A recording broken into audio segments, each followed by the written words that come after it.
আমেরিকার একটি স্কুলে ছোট বাচ্চাদের ক্লাস নিচ্ছেন এক খ্রিস্টান ম্যাডাম। ক্লাসের এক ফাঁকে ম্যাডাম বাচ্চাদের জিজ্ঞাসা করলেন, তোমরা বড় হয়ে কে কি হতে চাও?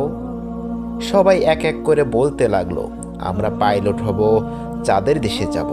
কেউ কেউ বলল, ডাক্তার, বিজ্ঞানী, ইঞ্জিনিয়ার হতে চাই। অতঃপর ম্যাডাম লক্ষ্য করলেন ছোট একটি ছেলে, সে কিছুই বলছে না। ছেলেটিকে প্রশ্ন করলেন, তুমি বড় হয়ে কি হতে চাও? ছেলেটি বলল, আমি বড় হয়ে সাহাবী হতে চাই। ম্যাডাম থমকে গেলেন, মনে মনে ভাবলেন, সাহাবী আবার কি? ম্যাডাম ক্লাস শেষ করেই সেই ছেলেটির মায়ের কাছে ফোন দিলেন। ছেলেটির মাকে বললেন, আপনার ছেলে বড় হয়ে সাহাবী হতে চায়। এখন আমি জানতে চাই সাহাবী মানে কি? ছেলেটির মা বলল, ফোনে সাহাবী চিনানো যাবে না।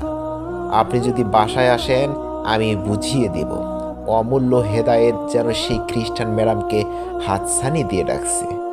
পরের দিন ম্যাডাম সেই ছেলেটির বাসায় গেলেন। ছেলেটির মা রাসূল সাল্লাল্লাহু আলাইহি সাল্লামের আগমনের পূর্বে অন্ধকার যুগের চিত্র তুলে ধরলেন।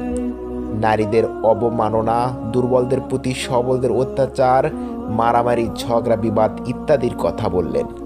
অতঃপর রাসূল সাল্লাল্লাহু আলাইহি সাল্লাম এর ছোঁয়ায় পৃথিবী আলোকিত হলো, নারীরা সম্মান পেল, ধনী গরিব সমান হলো ইত্যাদি স্বর্ণালী যুগের কথা বললেন। তুলে ধরলেন সাহাবীদের জীবন চলার পাথেও। বিশিষ্ট 4 সাহাবীর জীবন কাহিনী বললেন, ইসলামের মহত্ব তুলে ধরলেন, আল কোরআনের বাণী বললেন। ম্যাডাম সাহাবীর পরিচয় জানতে এসে সত্য ধর্মের ইসলামের পরিচয় জানলেন। ছেলেটির মাকে বললেন ইসলামী কিছু বই দেওয়ার জন্য। ছেলেটির মা ইংরেজি অনুবাদের একটি আল কোরআন আর কিছু ইসলামী বই দিল। বইগুলো পড়ে সে ম্যাডাম কিছুদিন পর ইসলামের ছায়াতলে আশ্রয় নিলেন। সুবহানাল্লাহ! একজন মুসলিম মাতা এমনই হওয়া চাই। নিজ সন্তানকে রূপকথার রাজ্যের পরীদের কাল্পনিক কাহিনী না বলে ইসলামের কথা বললেন, যার ফলে এই ছোট্ট শিশুটির মাধ্যমে একজন খ্রিস্টান ম্যাডাম ইসলাম ধর্ম গ্রহণ করলেন। সুবহানাল্লাহ!